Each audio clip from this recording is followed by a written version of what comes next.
welcome back to RC Icons. So a little bit different style video, this one. I have been on a quest for a year and a half on getting some parts made that are not available anymore.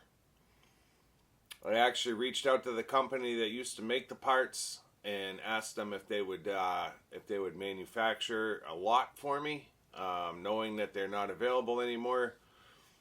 Will you do 10? Will you do 15 sets? What's the number it's going to take to get you to put these into production for me? One client, they were absolutely not interested. Didn't matter if I ordered 100 of them. They were not interested in making parts for a car that's discontinued. So then it was a matter of trying to reverse engineer these parts. So it was trying to find someone that could 3D scan them, trying to find someone that could hand measure them. My brother is a machinist, and he was more than willing to make the parts for me, but we had to have the parts designed and put into a step file so that he could take them from there and actually produce them and CNC them. He could have done the work himself in the reverse engineering part, but they're very complex parts, and it would have taken him too long. 3 weeks with a set of vernier calipers messing around with RC parts so that he could make me, a couple of sets is just out of the question. So finally, after a year and a half, I was able to, with some help, find someone that could get those parts designed.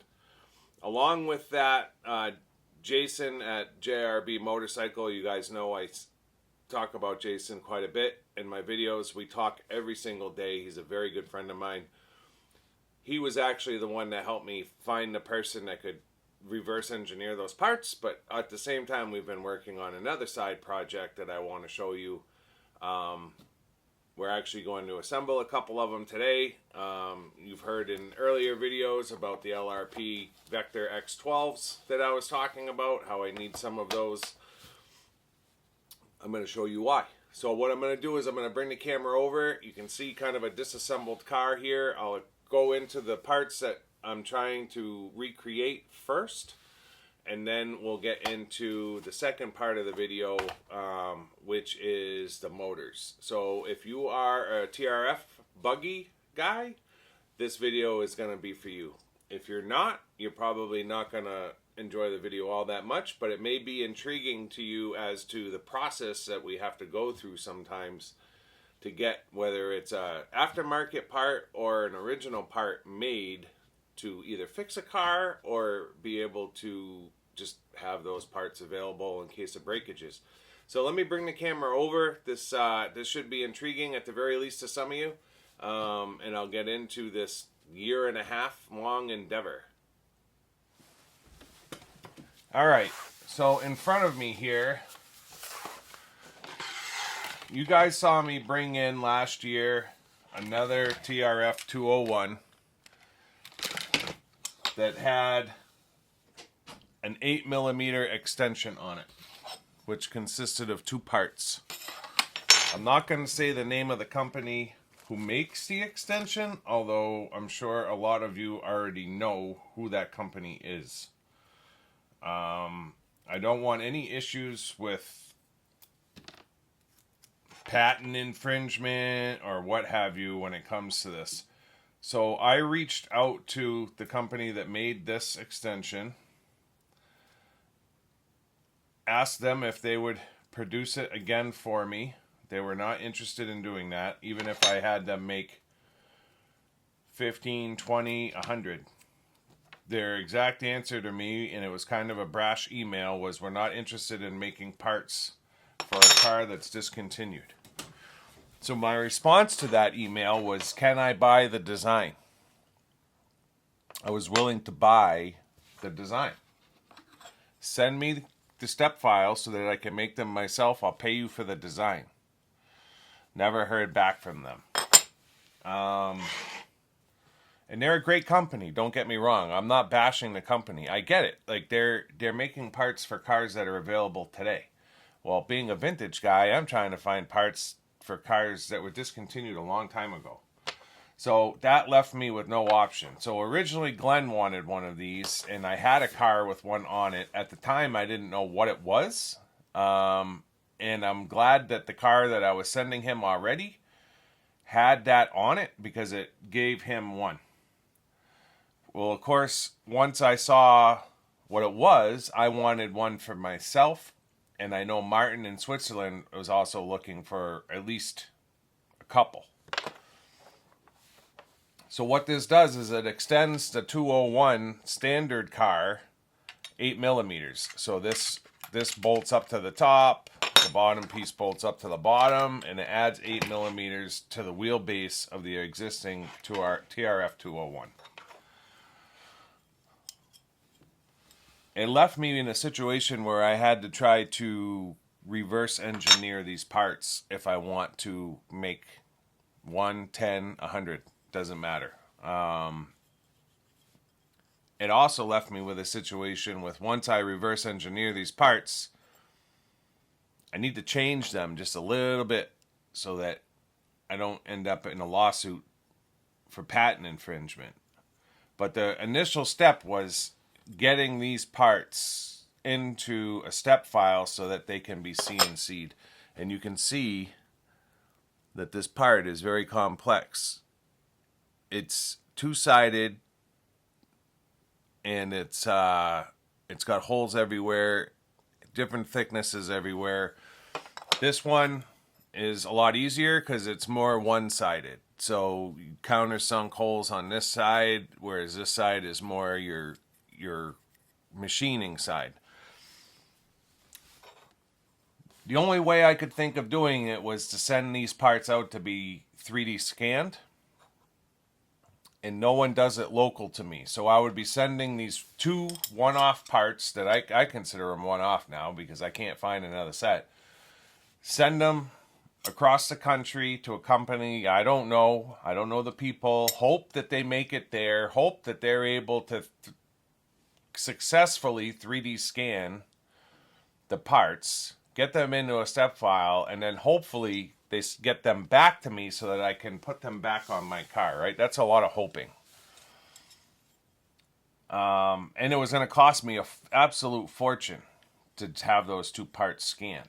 Almost to the point to where it would have been better off to just buy a 3D scanner myself, or have my brother pay for a 3D scanner for my brother, who's more into this kind of stuff, so that he could do it.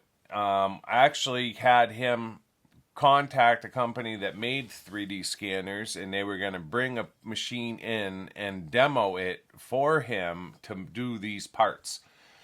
Show us that they were able to recreate these parts in a 3D drawing, measured 100% correctly, and then be able to get it into a step file.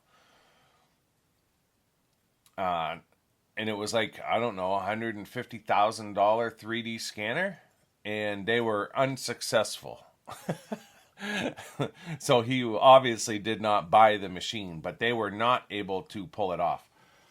So after a year and a half, I was still in the same position that I was, with 2 parts that I cannot recreate. So Jason was like, let me talk to my friend Craig. He's a genius. And I 100% agree. Craig is a genius. So I'm going to put a quick video up of Craig's YouTube channel. I basically just videoed his video. I'm going to put a quick video up. Watch Craig work. He's an absolute genius. He was able to get them measured, get them in CAD, and get them into step file for me, so that TJ can now move forward with cutting these 2 pieces, and then we'll move forward with getting them anodized, and then we'll move forward with, obviously we'll test fit before we send them out.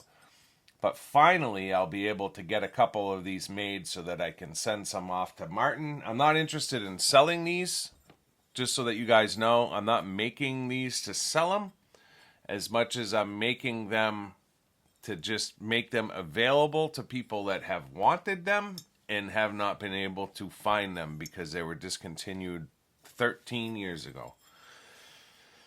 So yes, I'd like to get some made so that I know Martin wants 3. I'm not interested in his money. Martin's always been good to me. I just want to get 3 sent out to him. I almost bought a car last year that had one on it just so that I could send. I was just going to send him the whole car for nothing. Like, here you go. You've wanted one. You've taken care of me. This is my thank you.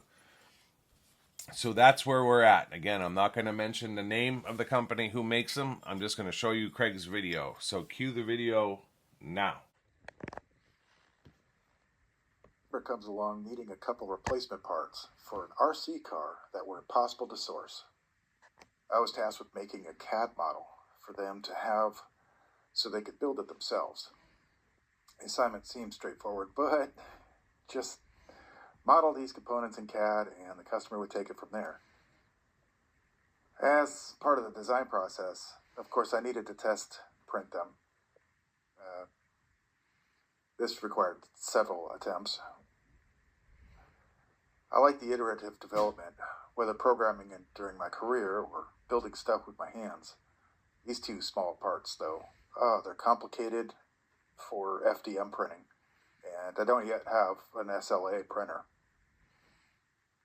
So printing is going to be messy and complicated, but the customer only really wants. These parts are for an RC car that I do not have access to, as it is one of those rare cars. I've split this up into upper and lower part for the video. Knowing their exact names isn't required for the commission. The customer provided the original parts, and another friend was able to provide a chassis so I could do test fits. I started with the upper assembly, considering it the more complex part. It had tricky measurements and challenges with fitting and form when I tried to align it to the chassis, but the original part was optimized for aluminum milling on a CNC machine, just unsuitable for 3D printing. Despite the challenges, after refining the measurements for a few weeks, the CAD model finally looked beautiful. Test printing was pretty hard with this one because the iterations just, there was so much thin slice areas. In the end, I figured it out. The lower assembly was way quicker to model, as it was less complicated, but after all of those first runs, I got the hang of what it was trying to do, even though it doesn't sit on the chassis perfectly. The wavy lines interface to the chassis was the real problem. Measurements taken were from the original part didn't actually align to the chassis perfectly, so I just made it as close as I could. In the end, I just had to wiggle it around, keep test printing, and eventually I got one that worked. Slicing and printing this thing was, well, as expected for FDM, a real pain in the butt because this had a double-sided, highly detailed areas, which it required supports that just totally screws up the way the faces interface. Compromises were necessary for the final test prints, resulting in an average of 45 minutes per print just to remove the supports. The final product, if printed in FDM, was half the weight of the aluminum parts, and that's apparently pretty important during racing. This commission was completed in January, sent it to the client, and that's a great way to start the year. Well, I hope you guys liked that video. You can see Craig absolutely knows his stuff. I know he is getting more into 3D printing. I'm not sure if there'll be a 3D printed option available.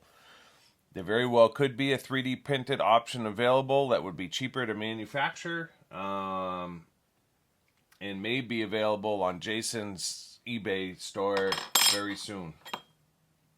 So you'll have to keep an eye out for that, and I'll keep you updated as we continue into production of these as far as making them.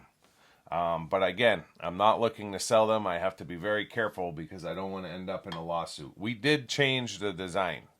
That doesn't mean that they can't still come after you and sue you to the point to where it costs you tens of thousands of dollars to prove that your design is different. I don't want to get to that. So that's that. The other part of this is, in the process of doing this, Jason had sent me a picture of someone in the TRF group that had made TRF 201 motor decals. So Jason reached out to this person and asked him about it, and was able to order some. But not only did we order some, but we commissioned some other things. So this is just a super stock BZ motor. The reason we're using the BZ on this is because it's got the blue end bell. So I'm going to try to do this on camera for you. It's probably not going to work out the best, but we'll try.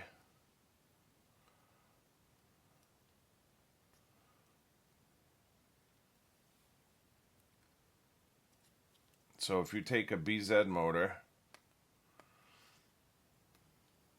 and you pull the stock decal off,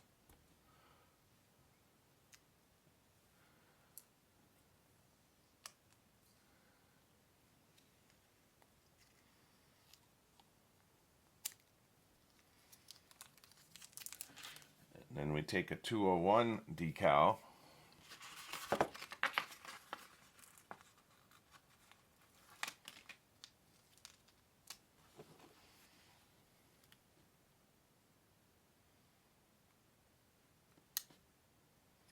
and we put a 201 decal on.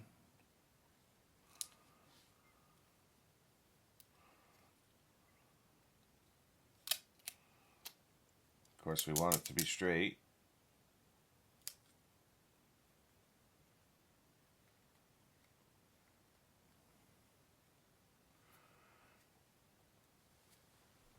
Now we've got a TRF 201 stock motor, which you can then, now in the 201 you don't really see it because of the engine cover, but some of the other ones, the mid-mounted ones and what have you, you can actually see this.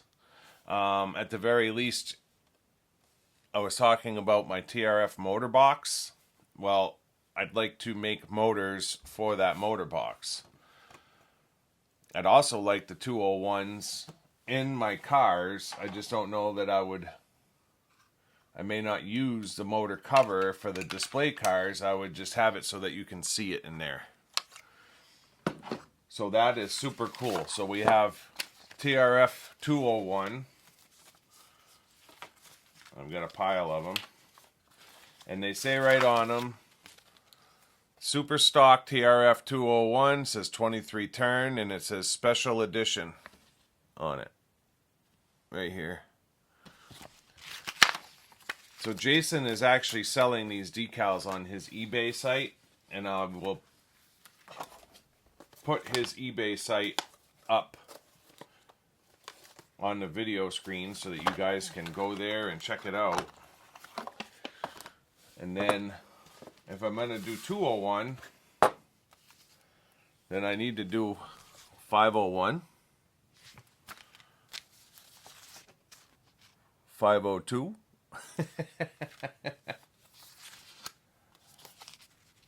503,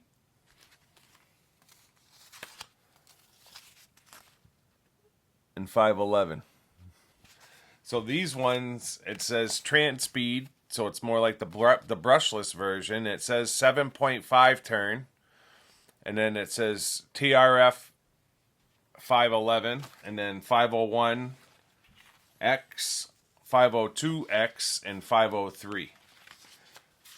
So I'm going to do a 501 one for now. So the Trans Speed motor, the original brushless motor,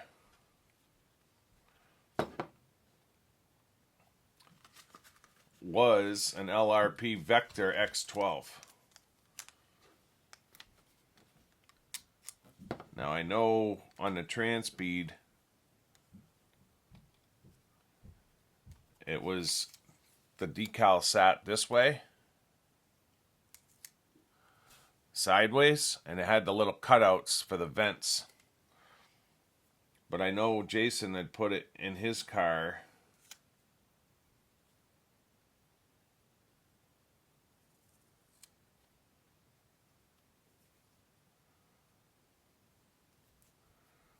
this way,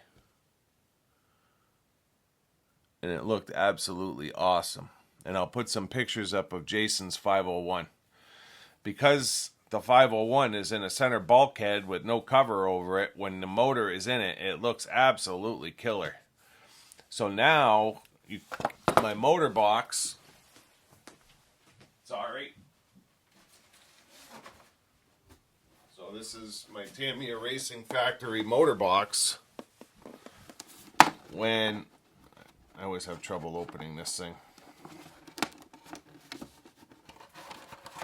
If this was on display and it had, of course, the wires are going to be a pain, but let's just say that it's got 201, a 501, a 511, a 502, a 503, and then maybe a couple of the regular Transpeed motors in there, because I have a 9 and a 10 turn.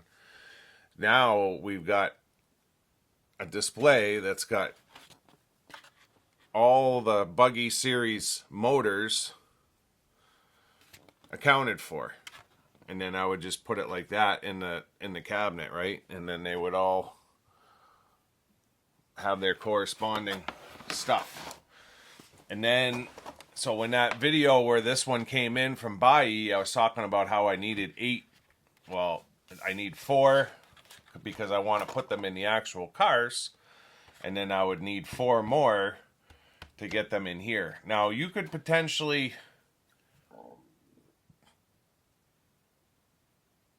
take this decal, well, it does say brushless on the top, high performance brushless motor, and put it on a super stock like the 201 one. But I think it's cool to have it on the LRP because that's the motor that Tamiya used back in the day for their Transpeed motors. So yeah, just something on the side that we've kind of been working on. I think it's cool as hell. You guys might think it's absolutely stupid, but when you see the pictures of Jason's cars with these motors in them, I think it's just cool. Cool to have them on stands and cool to have them in cars. Obviously, this is more of a shelf queen kind of situation, not running, but you could obviously be running these motors too with those labels in the cars, and you could be putting the labels on any cars you want. So yeah, he found a guy that would do the decals for it. I kind of just funded the project. It wasn't expensive, but we went back and forth on design, and this is what we came up with. Now obviously we could do something different. We didn't want to change them all and have them be too different, so we really just changed the number on each one, but I think they look cool. And it's just a way to make your, whether it be a shelf queen or your running car or what have you, motor collection, just have something in it that maybe no one else does. So that's it. That's kind of what we've been working on. Little side projects that we've been working on, but I just kind of wanted to show you guys and girls, at the very least, that the real struggles of vintage RC, right? This could be any part that is broken on your car that you just can't find anymore, right? And it's like, all right, you can try to recreate that part by 3D printing it, but it all starts with getting it into CAD. Now, there's people that are smarter than me, a hell of a lot smarter than me. Bryce comes to mind at Jack of Trades. This is something that Bryce can do. But I consider Bryce a genius, and I consider Craig a genius. I'm just a mediocre dummy. I wouldn't even know how to start. I mean, I'm good with a tape measure, and I'm good with wood, and I can move dirt. I cannot reverse engineer manufactured parts to be manufactured again. That is not in my wheelhouse. I've got huge respect for people like Bryce and Craig that can do that. Bryce can manufacture a car, take a RC10 and turn it into a fifth scale, and make all the parts for it, design all the parts for it, test the parts before going to final print. Like, that is just, it blows my mind. Not something that I don't think I will ever be able to do. They will tell you that it's not hard, it's just a process. That I tell people that all the time when they commend me on my work, right? We all have different specialties. God created me with hands that can create things, but my brain does not work like that. I would be my ears would be smoking. So yeah, that's it. Thank you, Craig, for taking on the consignment project. Thank you, Jason, for handling the decals. If you guys are interested, you should absolutely head over to Jason's eBay store and shoot him a message. I'm not sure if he's also in the TRF groups. He's all over the place. I'm sure he'll comment on this video. You can comment on his comment, and maybe that sparks some communication. I don't know if he'll do any better pricing outside of eBay where he's not paying fees. That's up to him. I did not get into this to be part of selling them. I just wanted some. And to be able to have some, I helped fund the creation of the decals themselves. And that's kind of where it ends with me. So please do not contact me looking to get decals, buy decals. Where did you have them made decals? I don't have any of those answers. I'm just here to show you what we were able to do. And I think it's cool. If you don't, that's fine. So I'm going to move the camera over for a quick closing, and that's going to wrap this one up. Well, I hope you guys enjoyed that.